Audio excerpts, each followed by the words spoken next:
I'm sorry, Patrick. I'm back. Yeah, I mean, basically, all I just wanted to relay and repeat is that we don't really have jurisdiction over these types of issues. What do you mean? So there's really not any. Like you're talking about a speedy trial violation.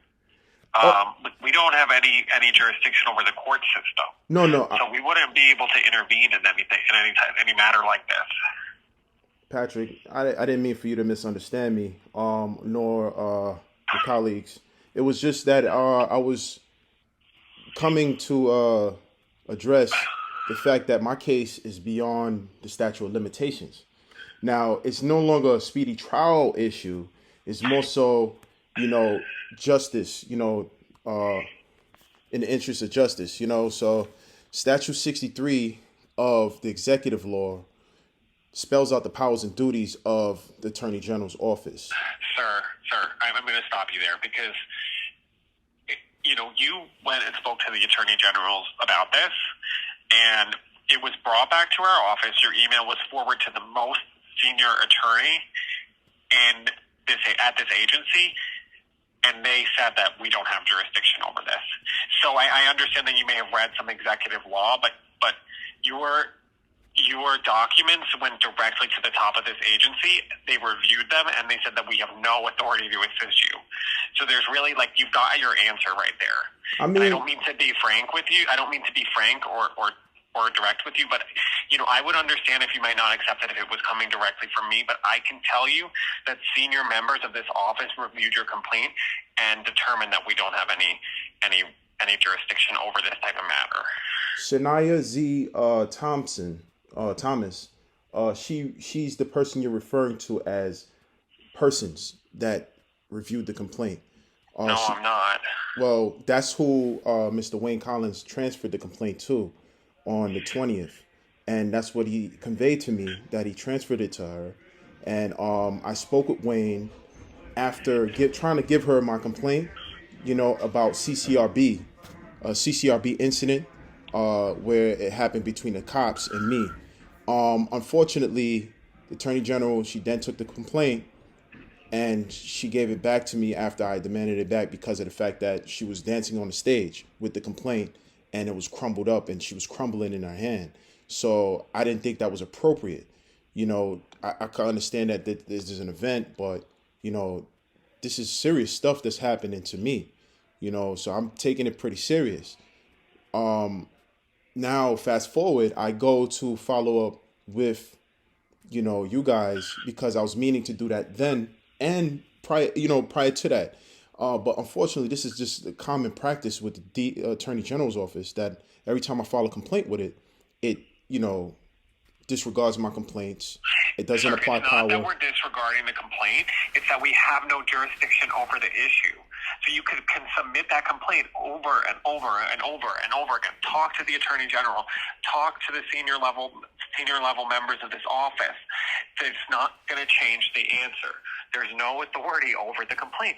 So no All right. matter who you talk to, you're going to get the same answer. So I Even understand the that part Attorney now, General, Patrick. he cannot do Patrick. what the office does not have powers laid Patrick, out to Patrick, do. Patrick, So Patrick, you don't believe me, but that's just Patrick. kind of the hard facts I here. understand that you're passionate about this. You know what I'm saying? I'm not passionate Yeah, about this. It's like I you're can't talking speak and without you saying that cutting me off, people aren't doing things for you, and the Patrick. reason that they're not doing anything for you is because we don't have the ability to do it. Patrick, that's not true. And let me speak. Okay, so Can then you let me there's explain to you? there's a top level attorney at this office below the Attorney General. Senior most attorney at this office reviewed your complaint. Okay, Patrick. So you've already gotten your answer from But the you keep office. repeating what you guys have done, but you're not letting me speak and make my point. My point is Okay, this. fine. All right, so just hear me out. So my point is this, right, Patrick? Yes, I understand that now that's your guys' common practice is to deny me the power or deny me the due process that I'm entitled according to. Hold on, let me finish. Sir, because you're that's not all understanding. right. We're See, not denying you due process because we are not. so the this is a court one-sided system. conversation. So the moment I say something that you disagree with, you're gonna cut me off, Okay, and then fine. you Go know, ahead. all right, that's what I'm saying. So because the statute is saying in subsection 15 that you guys can file civil proceedings or proceedings, criminal, when someone violates the law, in violation of the law. And that's what it says in the statute, subsection 15. Now, subsection 1 states that you guys prosecute all proceedings and defend proceedings against the state. So that's what it's saying. Now, right now on the website, you can go to attorneygeneral.com or .gov, and it says that the Attorney General's office is the guardian of legal rights. So I allege that my constitutional rights were violated inside of my complaint. Attorney about that. Well, I'm speaking to the attorney of the people. She said on the website that she's attorney of the people. It just says it right there on the website. Sir, but I think you're getting it Oh, wrong. no. Because we don't represent individuals. Now you don't represent individuals. It says it right there. We represent the people of New York, not individual That's people not true. of New York. That's not true. Section. Okay, if you don't believe me, that's fine. You don't have to believe me, but the bottom line is that we are able to assist you. That's not true. So, like, I wrote to the Attorney General in the email, Statute 63, I think it was a local law, executive law, subsection 2 is stating that when a private citizen, upon the filing of the complaint from a private citizen, I'm a private citizen, I'm an individual, but I'm a citizen, files a complaint, can file a writ of quo warranto, on the behalf of the individual. Now, it doesn't take the governor to come in and give permission for the attorney general to do his job. Why would the attorney general have complaint forms for individuals to come complain and file a complaint with the office and then deny their complaints and say that we don't do individual complaints, we only do class action or organizations? That's discrimination. Okay. You're employing discrimination at that point in a public accommodation. Okay. That's all I'm saying. Okay. So, I mean, you guys can circulate the discrimination all you want. It doesn't deny the fact that I'm entitled to relief from your office if I file a complaint with that office and you have probable cause. I gave you probable cause. I gave you a sworn statement, and you guys turn around, a declaration actually, turn around and then deny me the power to prosecute it.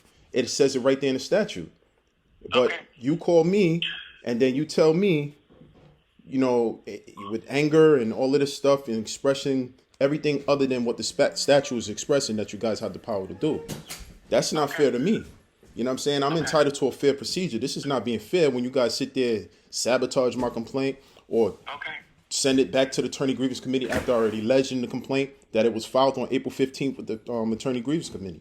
That's not fair to me. Okay. So that's, denying me due process. And it seems like you guys just don't care. You're breaching your duty of care, and it's affecting my First Amendment right and New York State statute, First Amendment right and Section 9 right to petition the government peaceably for redress of grievances. Because I'm not getting any redress when you sit there and tell me that the highest person in the attorney in the office is denying me my complaint.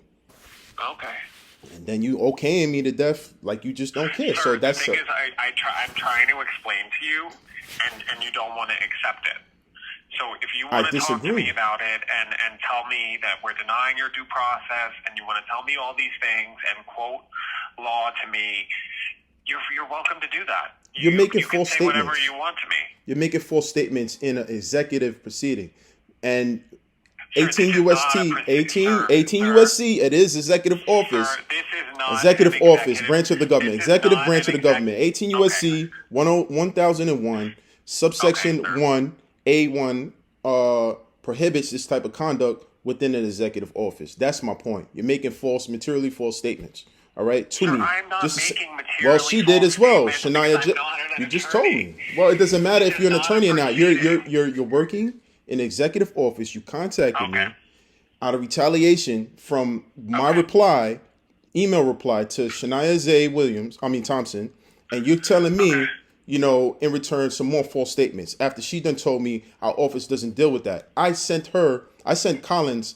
on the 20th email with the screenshot of my screen when I was looking at, and it says that you guys take complaints against judges.